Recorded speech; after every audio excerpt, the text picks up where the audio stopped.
শীতলা। স্বাধীনতার প্রায় 8 দশক পর শ্যামাপ্রসাদের মাটিতে প্রতিষ্ঠিত হয়েছে শ্যামাপ্রসাদের মতাদর্শের সরকার। রাজ্যে উড়েছে গেরুয়া কেতন, বন্দে মাতরম ধ্বনিতে মুখরিত হিমালয় থেকে সাগর।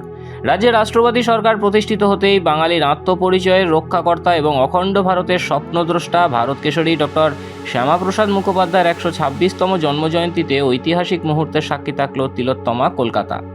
মিলন মেলা প্রাঙ্গণে আয়োজিত রাষ্ট্রীয় স্মরণসভায় কেন্দ্র ও রাজ্যের যৌথ উদ্যোগে শ্রদ্ধা জানানো হলো এই মহান যুগদ্রষ্টাকে। কলকাতার যে পবিত্র ভূমি ডক্টর মুখোপাধ্যায়ের জন্ম ও কর্মস্থল, সেখানে তার 125 ফুট উঁচু ব্রোঞ্জের মূর্তির ভূমি পূজা ও শিলান্যাস সম্পন্ন হলো দেশের স্বরাষ্ট্রমন্ত্রীর হাতে। এই অনুষ্ঠানে ভার্চুয়াল মাধ্যমে উপস্থিত থেকে বাংলা ও দেশের জন্য শ্যামাপ্রসাদের অবদান স্মরণ করেন প্রধানমন্ত্রী নরেন্দ্র মোদী। অনুষ্ঠানে সশরীরে উপস্থিত থেকে কিভাবে বাংলা তথা গোটা দেশ শ্যামাপ্রসাদের আদর্শকে পাথেয় করে এগিয়ে চলেছে তা উল্লেখ করেন কেন্দ্রীয় স্বরাষ্ট্রমন্ত্রী অমিত শাহ। সমকালীন ভারতের রাজনৈতিক প্রেক্ষাপটে তাঁর প্রাসঙ্গিকতা ঠিক কতখানি গভীর তা ফুটে উঠল দেশের শীর্ষ নেতৃত্বের কণ্ঠে।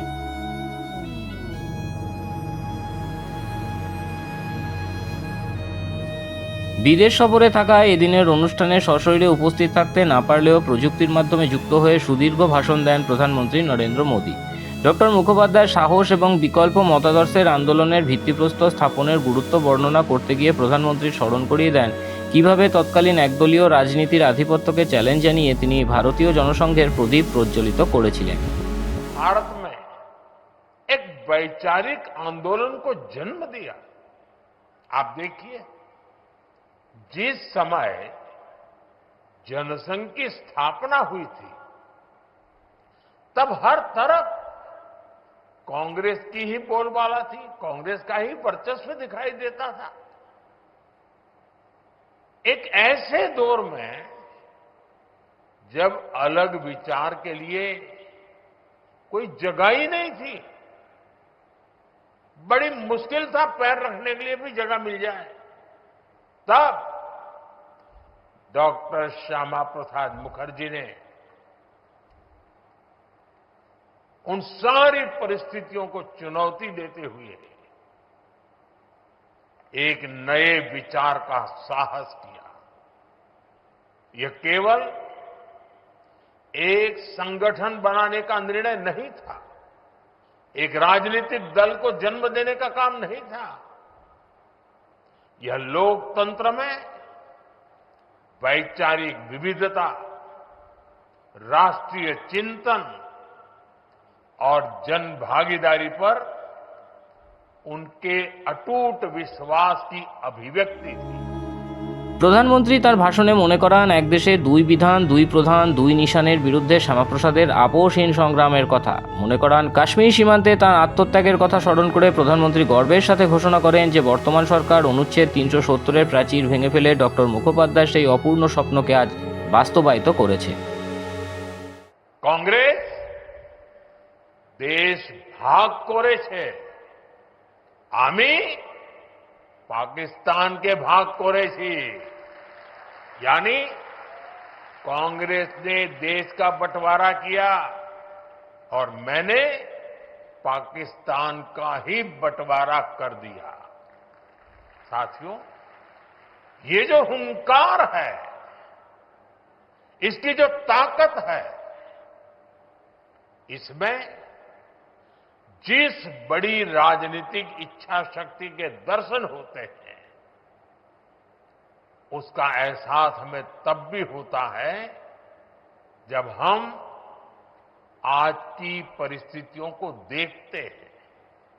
साथियों, डॉक्टर मुखर्जी एक भारत श्रेष्ठ भारत के लिए पूरी तरह से समर्पित थे और इसलिए जब देश में दो विधान, दो प्रधान, दो निशान की बात हुई तो डॉक्टर मुखर्जी ने इसका भी जमकर विरोध किया।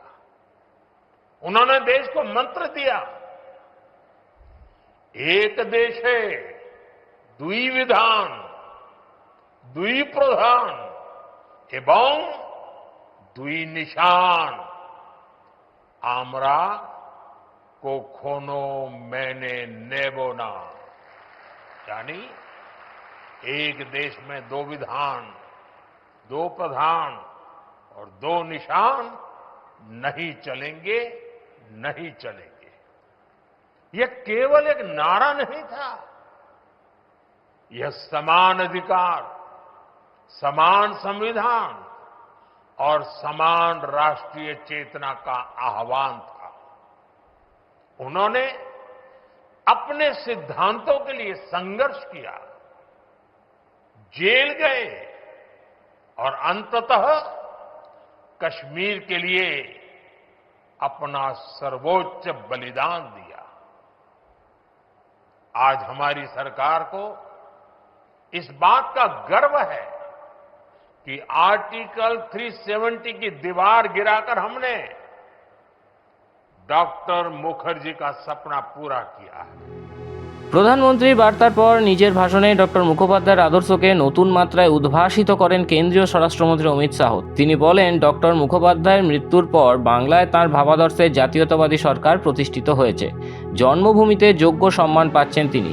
তবে স্বরাষ্ট্রমন্ত্রীর মতে শ্যামাপ্রসাদের মূর্তি প্রতিষ্ঠার উদ্দেশ্যে ভূমি পূজন আসলে বাঙালির ঐতিহ্য ও সোনার বাংলার সংকল্পকে পুনরুজ্জীবিত করার পবিত্র সূচনা।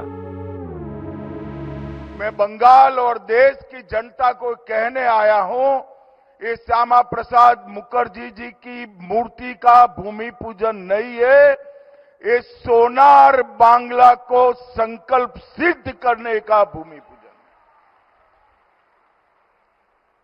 बंगाल के लिए जो स्वप्न कवि गुरु टैगोर ने देखा, रामकृष्ण परमहंस विवेकानंद जी ने देखा, महर्षि अरविंद, खुदीराम बोस, राजा राम मोहन रॉय ने देखा, वो बंगाल का पुनर्निर्माण इतने सालों के बाद यहां पर श्यामा प्रसाद मुखर्जी की जयंती के दिन फिर से। এদিন নেহেরু লিয়াকত চুক্তির বিরোধিতা করে ডক্টর শ্যামাপ্রসাদ মুখোপাধ্যায় যে দূরদর্শিতা প্রমাণ দিয়েছিলেন তার প্রশংসা করেন অমিত শাহ। সঙ্গে তৎকালীন পূর্ব পাকিস্তান ও বর্তমান বাংলাদেশের সংখ্যালঘু হিন্দুদের নাগরিকত্ব সুরক্ষায় নেহেরুর মন্ত্রিসভা থেকে ডক্টর মুখোপাধ্যায়ের পদত্যাগের প্রসঙ্গটি উত্থাপন করেন তিনি। স্বরাষ্ট্রমন্ত্রী ঘোষণা করেন, ডক্টর মুখোপাধ্যায়ের সেই প্রতিবাদী ভাবনাকে সম্মান জানিয়েই আজ ভারতের মাটিতে সিএএ বাস্তবায়িত করা হয়েছে। वो इस्तीफे का पत्र देखा है जो पहली कैबिनेट से उन्होंने दिया। उस वक्त जवाहरलाल नेहरू और लियाकत, ये दोनों के बीच में समझौता हुआ। नेहरू लियाकत समझौते का जब डॉक्टर मुखर्जी ने अध्ययन किया, उन्होंने कहा इसमें पाकिस्तान और बांग्लादेश, इस वक्त का पूर्वी पाकिस्तान, उसमें जो हिंदू रह गए हैं इनकी कोई चिंता ही आपने नहीं की। भारत में रह गए मुसलमानों की तो चिंता की, मगर पाकिस्तान और बांग्लादेश में रहते हुए हिंदू की कोई चिंता नहीं की। ये समझौता एक तरफा है, इसलिए मैं आपके मंत्रिमंडल से इस्तीफा देता हूं।